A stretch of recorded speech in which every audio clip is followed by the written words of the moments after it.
이 장에서는 이 전설과 관련이 있어 보이는 게스트하우스 주인인 쿤렉의 캐릭터를 더 깊이 탐구합니다.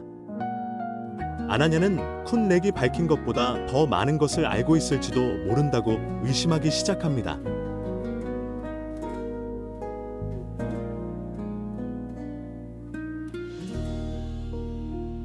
더 선명하고 소름 끼치는 꿈을 꾼 후 아나냐는 메촌푸에 대해 더 알아보기 위해 쿤렉에게 다가갑니다. 처음에는 쿤렉이 피하려 하지만 그의 얼굴에는 커다란 비밀을 감추고 있는 듯한 표정이 스칩니다.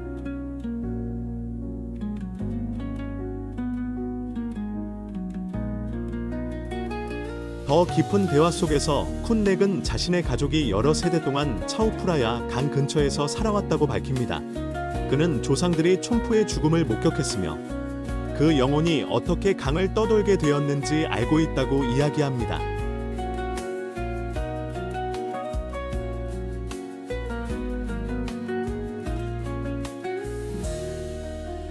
쿤렉은 아나냐에게 이 이야기를 깊이 파헤치지 말라고 경고합니다.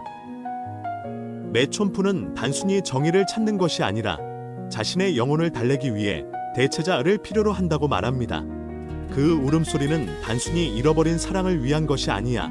그가 말했습니다. 강을 존중하지 않는 자들에게 복수하기 위한 것이기도 하지.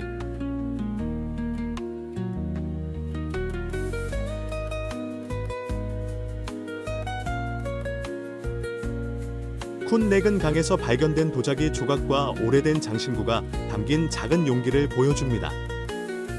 그는 이 물건들이 메촌푸와 관련이 있을지도 모른다고 믿고 있습니다. 그 장신구 중 하나는 아나냐가 가진 반지와 짝을 이루는 귀걸이였으며 이는 그 반지가 진짜로 메촌푸의 것일 가능성을 더욱 확신하게 만듭니다.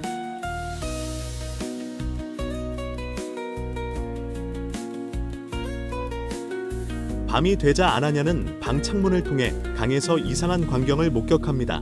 한 여인의 그림자가 물 위에 서서 그녀를 바라보고 있었습니다. 그 그림자는 움직이지 않았지만 마치 그녀를 지켜보는 듯한 느낌이 들었습니다. 아나냐가 사진을 찍으려 하자 그림자는 안개 속으로 사라졌습니다.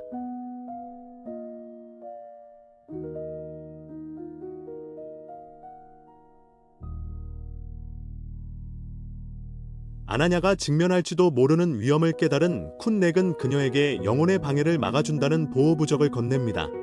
쿤렉은 또한 아나냐를 도울 의향이 있지만 반드시 조심해야 하며 절대 의도적으로 영혼을 깨우려 해서는 안 된다고 경고합니다.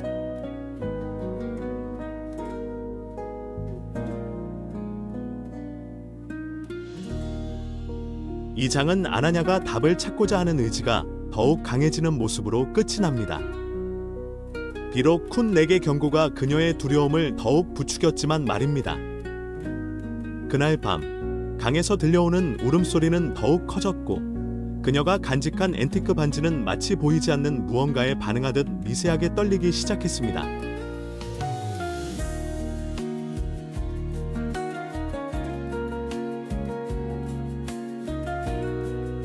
아나냐는 지역 주민들과의 인터뷰를 통해 메촌푸에 대한 조사를 더욱 깊이 파고듭니다. 다양한 전설의 버전을 듣게 되었지만 모든 이야기는 결국 차오프라야 강바닥에 묻힌 비극으로 이어졌습니다. 그녀가 새롭게 밝혀낸 사실들은 진실에 한 걸음 더 다가가게 했지만 동시에 더 큰 위험에도 가까워지게 만들었습니다.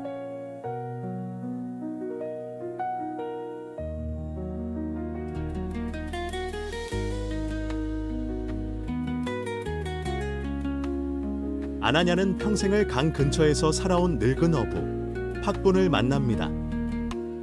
팍본은 이야기를 해주겠다고 동의하지만 단 한 가지 조건을 겁니다. 그들은 강에서 멀리 떨어진 곳에서만 대화해야 한다는 것이었습니다. 팍본에 따르면 메촌푸는 아름다움으로 많은 사람들에게 사랑받았던 젊은 여인이었습니다. 하지만 그녀는 한 귀족 남성과 사랑에 빠졌고 결국 그의 장난스러운 사랑에 이용당하고 말았습니다.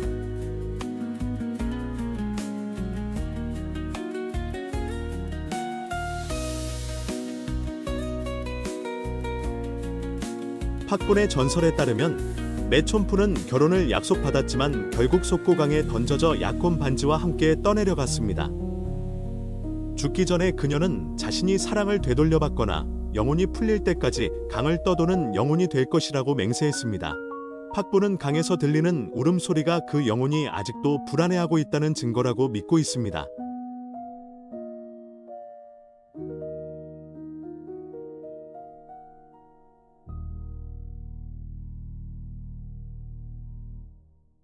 팍부는 아나냐에게 경고합니다. 그 울음소리가 더 가까이서 들린다면 그것은 그녀가 너를 부르고 있다는 뜻이야. 무슨 일이 있어도 그녀의 부름에 응답하지 말아라.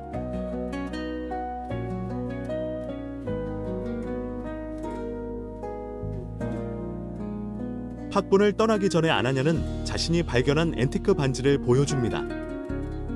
팍분은 놀라며 말합니다. 그 반지는 그녀의 것이야. 네가 그것을 가지고 있다면 그녀는 계속해서 너를 따라올 거야.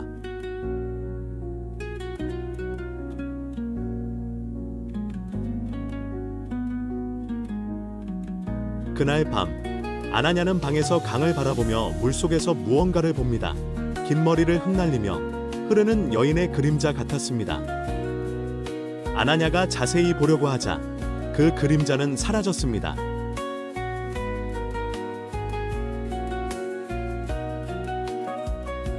아나냐는 매촌푸의 존재가 자신 주변에 느껴지기 시작합니다. 울음소리는 점점 더 커지고 그 반지는 손에 점점 더 무겁게 느껴지며 마치 신비한 힘이 그것을 지배하는 듯한 느낌이 들었습니다.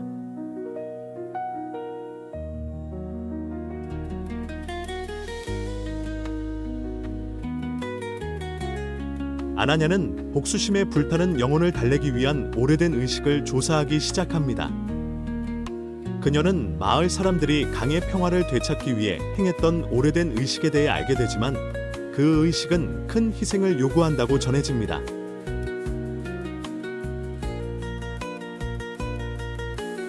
아나냐는 다시 오래된 도서관으로 돌아가 물의 영혼을 달래기 위한 의식에 대해 언급된 원고를 찾습니다. 그 의식은 영혼의 물건, 반지과 강 근처 마을의 옛세대만 알고 있는 특별한 기도가 필요합니다.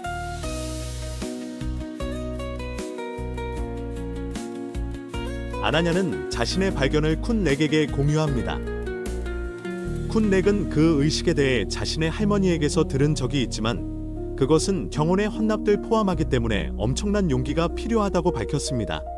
그는 이 의식이 매우 위험하며 항상 성공하지는 않는다고 경고합니다.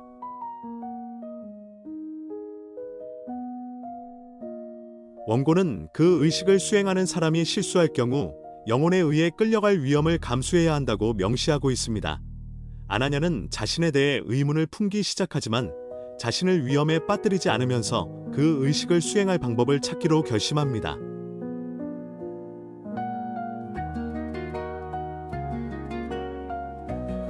조사하면서 아나냐는 매촌푸의 존재를 더 많이 느끼기 시작합니다. 그녀의 물건들이 혼자서 움직이기 시작하고 혼자 있을 때에도 자주 누군가 지켜보고 있는 듯한 느낌을 받습니다.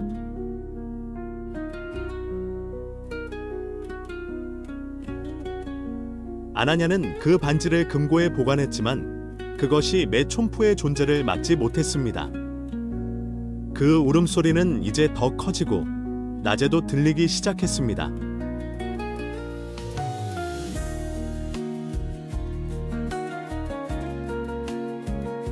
아나냐는 매촌푸가 비극에 휘말리기 전 마지막으로 기도를 드렸다고 전해지는 오래된 사원을 발견합니다. 이 장은 더 깊은 영적 요소를 소개하며 매촌푸의 영혼이 평온하게 쉴 수 없는 이유를 암시합니다.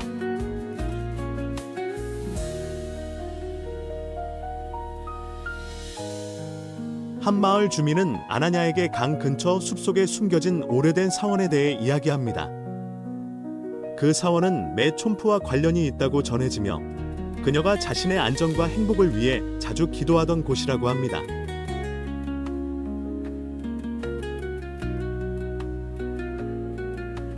아나냐는 그 사원을 찾기 위해 숲을 가로지르는 도전적인 여정을 떠납니다. 이 여행은 이상한 느낌으로 가득 차 있습니다. 갑자기 불어오는 차가운 바람과 그녀의 귀에 울리는 속삭임 소리들로 말입니다.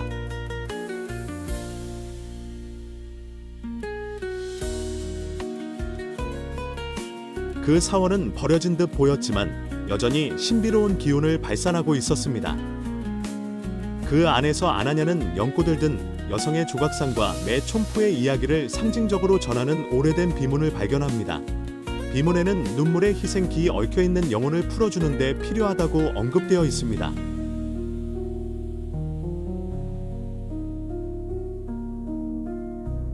아나냐가 그 비문을 읽고 있을 때 분위기는 차갑게 변했습니다. 그녀는 아주 가까운 곳에서 울음소리를 듣게 되었고 처음으로 메촌프의 그림자가 사원에서 나타나는 것을 봅니다. 메촌프는 가만히 서서 그녀를 바라보았고 그 눈에는 복수심과 슬픔이 가득했습니다.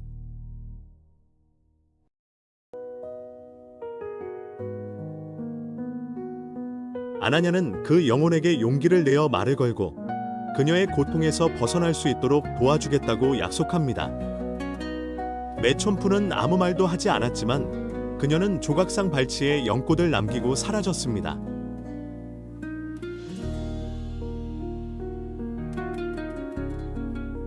아나냐는 이 미스터리를 해결하겠다는 새로운 결심을 가지고 사원에서 나왔습니다.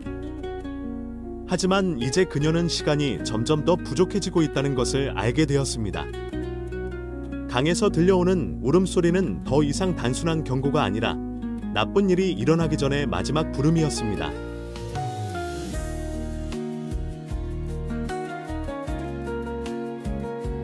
아나냐는 사원 방문 이후 더 강한 괴로움을 겪기 시작합니다. 메촌프의 울음소리는 이제 강에서만 들리는 것이 아니라 게스트하우스에서도 들리기 시작했습니다. 그녀는 점점 더 강한 감정적 압박을 느끼게 되었고 마치 그 비극 속으로 끌려 들어가는 듯한 느낌을 받았습니다. 사원 방문 후 첫 번째 밤, 아나냐는 한밤중에 매우 가까운 곳에서 울음소리를 듣고 깨어났습니다. 그녀는 창문과 문이 꽉 닫혀 있음에도 불구하고 방바닥에 물이 고여 있는 것을 발견했습니다.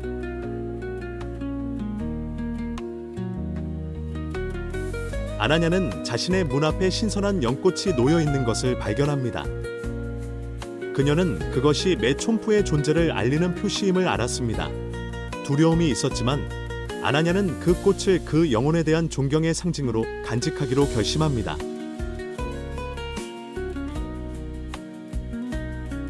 한밤중 그녀는 방의 거울에 안개가 끼어 잃어버린 감정을 이해하니 라는 글씨를 발견합니다. 그 글씨는 빠르게 사라졌지만 아나냐에게 깊은 인상을 남겼습니다.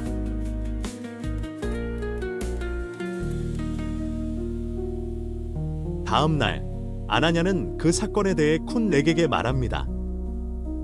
쿤렉은 아나냐가 그녀의 영혼의 평안을 위한 열쇠를 쥐고 있기 때문에 메촌프가 점점 더 가까워지고 있다고 강조합니다. 쿤렉은 아나냐에게 그 영혼이 남긴 감정에 휘말리지 않도록 경고합니다. 그렇지 않으면 그것이 영혼을 빨아들일 수 있다고 말합니다. 아나냐는 연꽃과 함께 감싸져 있는 오래된 실크천을 발견합니다. 그 천에는 메촌프의 조상들이 한물의 숭배의식을 나타내는 고대 상징이 새겨져 있었습니다. 그 상징은 아나냐를 새로운 목적지로 이끌었습니다. 강 근처의 고대 동굴입니다. 아나냐는 불안함을 느끼지만 이 미스터리를 해결하기 위해 동굴을 방문할 결심을 합니다. 그러나 그 울음소리는 계속해서 그녀를 따라다녔고 마치 메촌프가 그녀가 자신의 임무에서 벗어나지 않도록 확인하려는 것처럼 느껴졌습니다.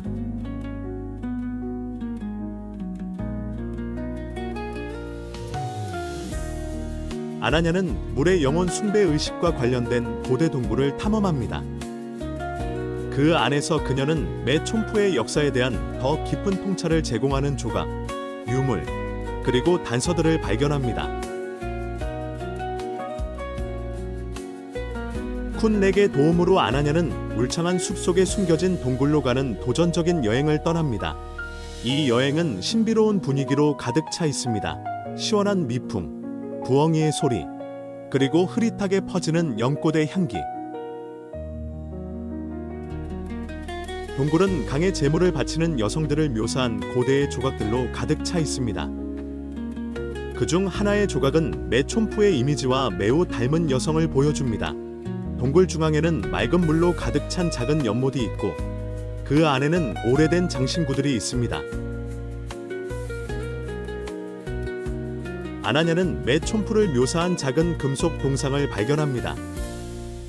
동상 아래에는 고대 글씨가 새겨져 있는데 그 의미는 진정한 희생만이 울고 있는 물을 진정시킬 수 있다입니다. 이것은 의식이 희생의 요소를 포함한다는 이론을 강화합니다.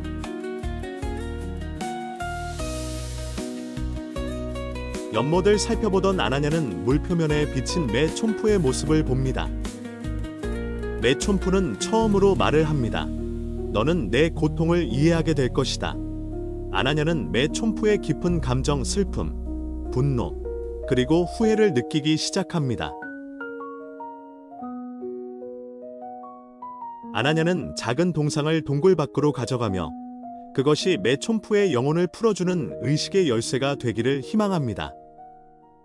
그러나 동굴 밖에서 그녀는 하늘이 흐려지기 시작하고 강이 격렬하게 일렁이는 것을 발견합니다. 마치 자연이 경고를 보내는 듯한 느낌이었습니다.